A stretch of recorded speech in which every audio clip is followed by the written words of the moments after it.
Bonjour Claude Sturny, bienvenue. Merci, bonjour. Alors vous êtes maire de Haguenau, président de la communauté d'agglomération de Haguenau, deuxième vice-président de la région Grand Est et nous sommes ravis de vous accueillir à nouveau.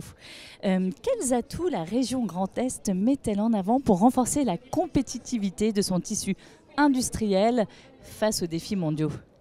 Écoutez, la région Grand Est est une des régions les plus industrielles en France, c'est la troisième région la plus industrielle. C'est également une des régions les plus attractives puisqu'on est dans le top 10 des régions en Europe en termes d'attractivité.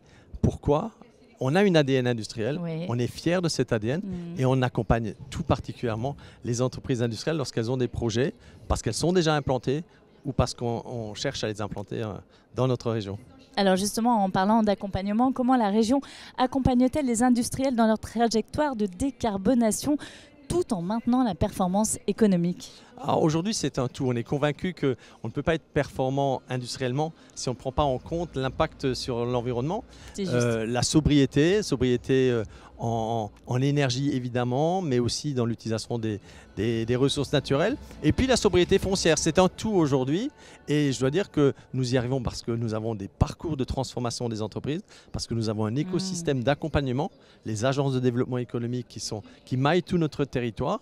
Et ce sont effectivement des efforts de formation. On a un objectif pour le Grand Est, c'est de réduire de 41% les émissions de gaz à effet de serre en 2030 par rapport à 2019. Vous comprenez que c'est une belle feuille de route que nous avons montée avec les industriels, avec toutes les forces vives d'ailleurs de la région, puisqu'on était la première région à avoir monté cette déclinaison régionale de la planification écologique. Un très bel objectif. Et alors, quelles initiatives phares illustrent aujourd'hui le rôle du Grand Est comme territoire d'innovation et d'expérimentation industrielle ? Écoutez, on a la chance d'avoir des universités de pointe. Oui. Nous avons la chance d'avoir des clusters, des pôles de compétitivité. Je pense notamment en matière de bioéconomie, en matière de santé. Et évidemment, on s'appuie sur ces chercheurs, sur ces centres de recherche, de transfert de technologie pour créer là aussi l'innovation dans les entreprises existantes, mais aussi créer des nouvelles entreprises, les startups. Et on a là aussi une belle trajectoire puisqu'on a 44% de startups de plus en 4 ans sur le territoire régional. C'est énorme, en 4 ans. Oui. Ah, bravo. Le thème de ce BIG, c'est la vérité. Qu'est-ce que cela vous évoque, ce mot ? Vérité, sincérité, c'est le fait de dire les choses comme elles sont et non pas d'essayer de masquer les difficultés. Il peut y en avoir. Une conjoncture, elle peut ne pas être simple, mais en même temps, si on veut rassembler, si on veut emmener avec nous toutes les équipes, que ce soit dans une entreprise, que ce soit au niveau des élus, eh bien, il faut s'astreindre à ce discours de vérité et de sincérité. Il n'y a que comme ça qu'on peut faire les choses après, Exactement. du mieux possible.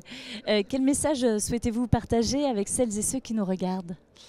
J'allais dire un message d'optimisme. Je dis toujours dans mon action, on est optimiste dans l'action.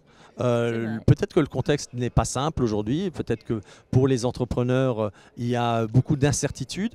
Mais je crois qu'il y a aussi des beaux projets et il faut parler positivement de tous ces projets.